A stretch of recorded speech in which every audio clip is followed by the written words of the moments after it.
Disco കളിക്കാനാവും. Disco കളിക്കാനാവുന്നേ? ആഹാ, കൊള്ളാലോ. Disco dance.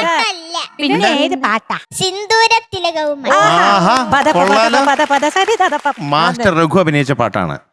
Yes yes yes yes. പിന്നെ എന്തുണ്ട് വിശേഷം? സുഖം തന്നെ. പുതിയ വിശേഷങ്ങളൊന്നും ഇല്ലേ? പുതിയ വിശേഷം പറയാൻ നാട്ടിലൊന്നും പോയിട്ടില്ല. ഒരു ബ്രേക്ക് ഉണ്ടായിരുന്നു, പക്ഷേ പോയില്ല. പോയില്ല. എന്താ പോവാഞ്ഞത്? ഇവിടെ അത്ര ഇഷ്ടപ്പെട്ടു. ഇവിടെ അങ്ങനെ ഇഷ്ടപ്പെട്ടു അല്ലേ? ഇവിടെ ഫാൻസിന്റെ വീട്ടിലൊക്കെ കയറി കറങ്ങി അവിടുത്തെ ഭക്ഷണം കഴിച്ച് ഇടയ്ക്കിടയ്ക്ക് ഇവൻ എന്താ 4 ദിവസമേ ഉള്ളൂ ബ്രേക്ക്. അത് ശരി. അതുകൊണ്ട് ഞങ്ങള് പോവാത്ത. പിന്നെ ഇടയ്ക്കിടയ്ക്ക് പക്ഷേ ഫേസ്ബുക്കിലൊക്കെ കാണാം, ഇന്ന് ഇവിടെ മഴ പെയ്യുന്നു, ഇന്ന് ഞാൻ കൊടയുമായിട്ട് വെളിയിലേക്ക് ഇറങ്ങുന്നു. ഇപ്പഴേ വ്ളോഗ് ചെയ്യാൻ തുടങ്ങി. അതെ, ഞാനൊരു 12 മണി സമയത്താണ് നോർമലി ജിമ്മിൽ പോകുന്ന സമയം. ആ സമയത്ത് ഒരു മെസ്സേജ് വരും, റിമി ചേച്ചി ജിമ്മിലാണ്, സൂക്ഷിച്ചൊക്കെ ചെയ്യണേ. എനിക്കും വരും. എനിക്ക് ഗുഡ് മോർണിംഗ്. ഇന്നലെ ഞാൻ വരാനിരുന്നപ്പം വൈകുന്നേരത്തെ ഫ്ലൈറ്റ് ക്യാൻസലായി.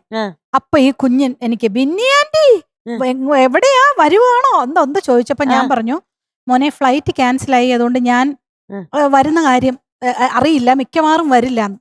ഇല്ല പിന്നെ ആന്റി, ഫ്ലൈറ്റ് ഒക്കെ കിട്ടും, ഇവിടെ വരും. അടുത്ത മെസ്സേജ് ഫ്ലൈറ്റ് അങ്ങനെ 7:05 അവര് തന്നെ ട്രാൻസ്ഫർ ചെയ്തു. ഞാനിപ്പോ എന്റെ കൃഷ്ണന്റെ അടുത്ത് ഞാൻ പറഞ്ഞു, ഈ കുഞ്ഞ് പറഞ്ഞു എന്തോ ഒരു മാച്ച് അതുപോലെ തന്നെ നടന്നു അല്ലേ? അങ്ങനെ വല്ല കഴിവുണ്ടോ ഇനി? ദൈവമേ, എനിക്ക് എന്തോ ഉണ്ടെന്ന്. ഒരു കുഞ്ഞു ദൈവമാണ് ഞാൻ അങ്ങോട്ട് പറഞ്ഞതാ. സൂപ്പർ പവർ എന്തെങ്കിലും ഉണ്ടോ? ഇനി സ്പൈഡർമാനാണോ? അല്ല, ഇന്ന് വേറൊരാളാണ് ഡിസ്കോക്കാരനില്ലേ. ഞാൻ വന്ന് എന്റെ റൂം മേളിലാണ്, അവിടെ അതിന്റെ പുറത്ത് തന്നെ ഇവരൊക്കെ ഉള്ളേ. ഞാൻ റൂമിൽ കയറുമ്പോഴും ഇറങ്ങുമ്പോഴും ഒക്കെ ഈ പാട്ടിന്റെ ഒരു ലൈനില്ലേ, പിന്നെ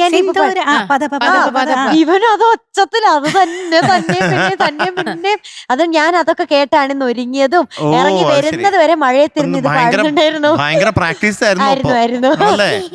ഓക്കെ, അപ്പൊ നമുക്ക് കാര്യത്തിലേക്ക് കിടക്കാൻ. ഓക്കെ, എന്താ സിന്ദൂരത്തിലകവുമായി ആ പാട്ടില് പറഞ്ഞേ? സിന്ദൂരത്തിലകവുമായി ലിറിക്സ് ചുരക്കലോ? ഇവിടൊക്കെ കിടന്ന് കറങ്ങിയിട്ട് ഓരോ സ്ഥലത്തിന്റെ പേരൊക്കെ വായില് വന്നത്.